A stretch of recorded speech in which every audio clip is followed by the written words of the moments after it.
മെർസിഡീസ്-ബെൻസിന്റെ വളരെ പ്രശസ്തമായ common rail direct injection എഞ്ചിന്റെ തേർഡ് ജനറേഷൻ എഞ്ചിനാണ് ML320 CDIയിൽ വന്നിട്ടുള്ളത്. 2987 cc ഉള്ള V6 എഞ്ചിന് 234 bhp പവറും 535 Nm ടോർക്കുമാണുള്ളത്. വെറും 1600 RPM ഈ ടോർക്ക് ലഭിക്കുന്നതുകൊണ്ട് 0 to 100 സ്പീഡ് അച്ചീവ് ചെയ്യാൻ 9 സെക്കൻഡ് മാത്രം മതി. ഇതിന്റെ ഏറ്റവും കൂടിയ സ്പീഡ് 224 km/h ആകുന്നു. ലോകത്തിലെ ഏറ്റവും മികച്ച ഓട്ടോമാറ്റിക് ഗിയർ ബോക്സായി അറിയപ്പെടുന്ന 7G ട്രോണിക് എന്ന 7 സ്പീഡ് ഓട്ടോമാറ്റിക് ഗിയർ ബോക്സ് ആണ് M ക്ലാസ്സിൽ വന്നിട്ടുള്ളത്. വളരെ സ്മൂത്ത് ആയിട്ടുള്ള റൈഡ് തരുന്നതിലുപരി നല്ലൊരു ഫ്യൂൽ എക്കണോമിയും ഈ ഗിയർ ബോക്സ് കാഴ്ചവെക്കുന്നു.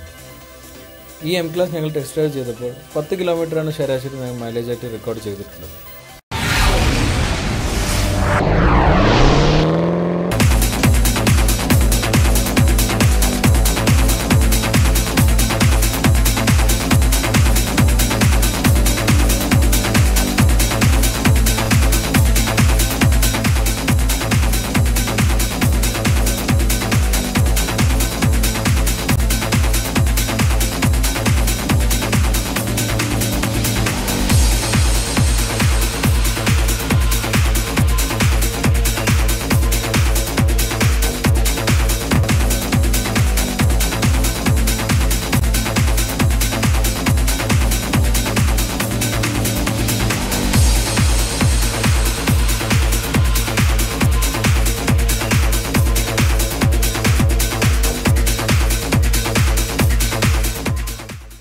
പുതിയ M-ൽ എനിക്ക് ഏറ്റവും അട്രാക്റ്റീവായി തോന്നിയിട്ടുള്ള ഇതിൻ്റെ ഓഫ് റോഡിങ് കേപ്പബിലിറ്റിയാണ്.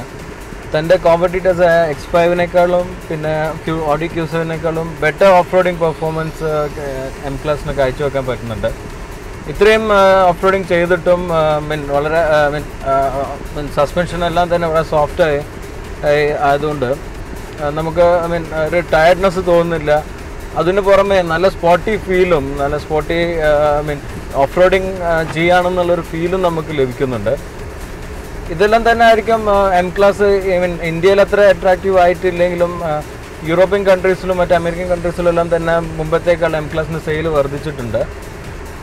ഇതിൽ വരുന്ന ഓഫ് റോഡ് പാക്കേജസിൽ ഇൻക്ലൂഡ് ചെയ്യുന്ന DSR നമ്മൾ സ്റ്റീപ്പായിട്ടുള്ള ഇറങ്ങുമ്പോൾ നമ്മൾ ബ്രേക്ക് ചെയ്യാതെ തന്നെ വണ്ടി സെൽഫ് ബ്രേക്കിംഗ് ചെയ്യുന്ന സിസ്റ്റമാണത്.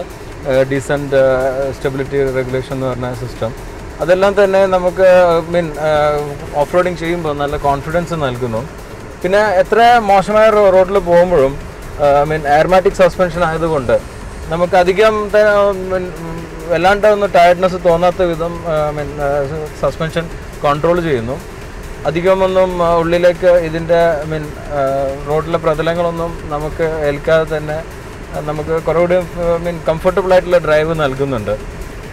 ഓഫ് റോഡിങ് അല്ലാതെ ഇനിയിപ്പോൾ ഓൺ റോഡ് പോകുമ്പോൾ തന്നെ ഒരു കാർ ലൈക്ക് ഫീലാണ് M ക്ലാസ് നൽകുന്നത്. ഇതിൻ്റെ സസ്പെൻഷൻ ഇപ്പോൾ നമ്മൾ സെറ്റിംഗ് ഇപ്പോൾ സ്പോർട്ട് മോഡലാണുള്ളത്. ഇനിയിപ്പോൾ കംഫർട്ട് സെറ്റ് ചെയ്താൽ തന്നെ വളരെ ഒരു ലക്ഷറി കാർ പോലെ ഈ ക്ലാസ്സോ ഇനിയിപ്പം S ക്ലാസിൻ്റെ അത്ര ഇല്ലെങ്കിലും S ക്ലാസിനോട് അടുത്ത് തന്നെ കംഫർട്ട് എയർമാറ്റിക് സസ്പെൻഷൻ നൽകുന്നു. പിന്നെ ഓഫ് റോഡിങ് ചെയ്യേണ്ടപ്പം നമുക്ക് സസ്പെൻഷൻ റേസ് ചെയ്യാവുന്നതാണ്. അത് ഓൾമോസ്റ്റ് ഒരു 8 സെൻറ്റിമീറ്റേഴ്സ് 80 മില്ലിമീറ്റേഴ്സോളം വണ്ടി റേസ് ആവും. അതുകൊണ്ട് തന്നെ ഗ്രൗണ്ട് ക്ലിയറൻസ് എല്ലാം വളരെയധികം മറ്റുള്ള കോമ്പറ്റീറ്റേഴ്സിനെക്കാട്ടും കൂടുന്നുണ്ട്.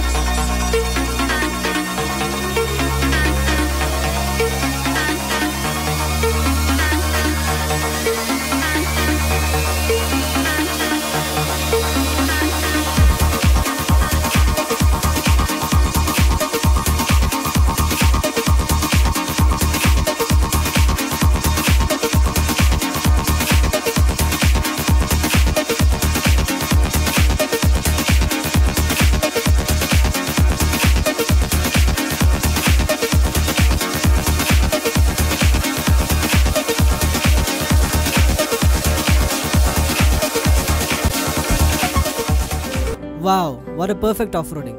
എന്തായാലും ഈ ടെസ്റ്റ് ഡ്രൈവിൽ നിന്ന് മനസ്സിലാക്കാൻ പറ്റുന്നൊരു കാര്യം M class is A perfect SUV. എന്തായാലും Q7-ൻ്റെയും X5-ൻ്റെയും അതേ സ്റ്റേറ്റസിൽ നിൽക്കുന്ന ഈ വണ്ടിക്ക് എന്തുകൊണ്ട് അതേ രീതിയിലുള്ള ചാമോ ഗ്ലാമറോ കിട്ടിയിട്ടില്ല? ചാമോ ഗ്ലാമറോ കിട്ടിയില്ല എന്ന് പറയുന്നതായിരിക്കും സത്യം. കാരണം ഇപ്പോൾ പുതിയ ഈ ജനറേഷൻ പ്രത്യേകിച്ച് ഈ ഫേസ് ലിഫ്റ്റഡ് മോഡലിന് വളരെയധികം ആക്സെപ്റ്റൻസ് മാർക്കറ്റിലുണ്ട്. നേരത്തെ കിട്ടാതിരുന്നതിന് 2 റീസണാണ് എനിക്ക് തോന്നുന്നത്. വൺ ഈസ് മുമ്പത്തെ മോഡൽ W163 എന്ന ഫസ്റ്റ് ജനറേഷൻ എം ക്ലാസ്, അതിൻ്റെ ബിൽഡ് ക്വാളിറ്റി, അത് ചേസസ് ഫ്രെയിമിൽ ബിൽഡ് ചെയ്തതും, പിന്നെ രണ്ടാമത്തത് മെർസിഡീസിൻ്റെ ഒരു ലോഗോ ഒരു സ്റ്റേറ്റ്മെൻ്റ് ആണല്ലോ കംഫർട്ട്, അതും അത്രയ്ക്കും എം ക്ലാസ്സിൽ ഉണ്ടായിരുന്നില്ല. പക്ഷേ പുതിയ മോഡൽ മോണോകോക്ക് കൺസ്ട്രക്ഷൻ ആയതുകൊണ്ട് അതുകൊണ്ട് തന്നെ വളരെ കംഫർട്ടബിൾ ആണ്. പിന്നെ പോരാത്തത് തന്നെ അതിൻ്റെ സ്പോർട്ടിനെസ്, പിന്നെ ഇപ്പം നമ്മൾ ടെസ്റ്റ് ഡ്രൈവിൽ കണ്ടു അതിൻ്റെ ഓഫ് റോഡിങ് കേപ്പബിലിറ്റി, ഇതെല്ലാം കൊണ്ട് തന്നെ പുതിയ എം ക്ലാസ്സിന് പുറമെ യൂറോപ്യൻ കൺട്രീസിലും അമേരിക്കൻ കൺട്രീസിലെല്ലാം തന്നെ നല്ല ആക്സെപ്റ്റൻസ് ഉണ്ടായിട്ടുണ്ട്. പക്ഷെ ഇന്ത്യയിൽ അത് വന്നിട്ട് മുമ്പത്തെ ഒരു ബ്ലാക്ക് മാർക്ക് മാറാത്തത് കൊണ്ടായിരിക്കാം നേരത്തെ ഈ ഫേസ് ലിഫ്റ്റഡ് മുമ്പ് വന്നിരുന്ന മോഡലിന് അത്ര അങ്ങോട്ട് ആക്സെപ്റ്റൻസ് ഉണ്ടായിരുന്നില്ല. പക്ഷേ ഇപ്പം ഈ ഫേസ് ലിഫ്റ്റ് വന്നതിന് ശേഷം നല്ല സെയിലാണ് മെർസിഡീസ് ബെൻസ് ഇന്ത്യ എം ക്ലാസ്സിന് മാർക്ക് ചെയ്തിട്ടുള്ളത്. രണ്ടാമത്തെ റീസൺ ആയിട്ട് എനിക്ക് തോന്നിയത് ഇതിൻ്റെ 7 സീറ്റർ അല്ല എന്നുള്ളതാണ്. പറഞ്ഞ പോലെ X5 ആവട്ടെ Q7 ആവട്ടെ രണ്ടും 7 സീറ്ററാണ്. നേരെ മറിച്ച് എം ക്ലാസ് 5 സീറ്ററാണ്. പക്ഷേ ഈ 7 സീറ്ററിൻ്റെ 3rd റോ സീറ്റ് അത്രയ്ക്കും കംഫർട്ടബിളോ അല്ലെങ്കിൽ പ്രാക്ടിക്കലോ അല്ല എന്നുള്ളത് ആളുകൾ തിരിച്ചറിഞ്ഞിട്ടുണ്ടെന്നുള്ള എനിക്ക് തോന്നുന്നു. കാരണം അത് ആ സ്പേസും കൂടി ലഗേജിന് സ്പേസ് നഷ്ടപ്പെടുന്നു. ആ സ്പേസിനോട് വലിയ 2 കുട്ടികൾക്ക് മാത്രം, ചെറിയ കുട്ടികൾക്ക് മാത്രമേ യൂസ് ചെയ്യാനും പറ്റുന്നുള്ളൂ. അതോടുകൂടി ആയിരിക്കണം ഈ 5 സീറ്റർ ആയ SUV മോർ കോമ്പാക്റ്റ് ആണ്. പിന്നെ സിറ്റീസിലെല്ലാം തന്നെ പാർക്കിങ്ങെല്ലാം തന്നെ വളരെ ഈസിയാണ്. അതെല്ലാം കൊണ്ട് തന്നെ ആയിരിക്കും എം ക്ലാസ് നല്ല ആക്സെപ്റ്റൻസ് ഉണ്ട്. ഇപ്പം മാർക്കറ്റ് ഷെയറും കൂടിക്കൊണ്ടിരിക്കുകയാണ്. Definitely M class is A successful model.